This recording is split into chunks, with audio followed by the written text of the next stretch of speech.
Remand শেষে কারাগারে সাবেক আইজিপি শহীদুল হক। 7 দিনের রিমান্ড শেষে সাবেক আইজিপি শহীদুল হককে কারাগারে পাঠানোর আদেশ দিয়েছেন আদালত।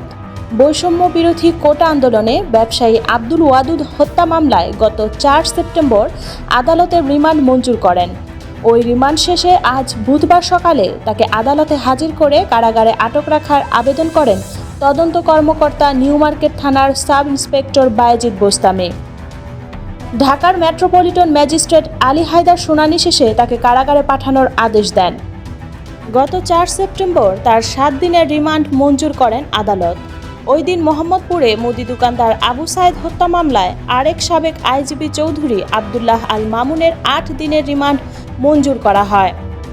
বৈষম্য বিরোধী ছাত্র আন্দোলনের সময় গত 19 জুলাই বিকেলে নিউ মার্কেট থানাধীন নীলক্ষেত এলাকায় পুলিশের গুলিতে ব্যবসায়ী আব্দুল ওয়াদুদ মারা যান। এ ঘটনায় তার শ্যালক আব্দুর রহমান, সাবেক প্রধানমন্ত্রী শেখ হাসিনা, সাবেক সেতুমন্ত্রী ওবায়দুল কাদের সহ 130 জনের বিরুদ্ধে হত্যা মামলা দায়ের করেন।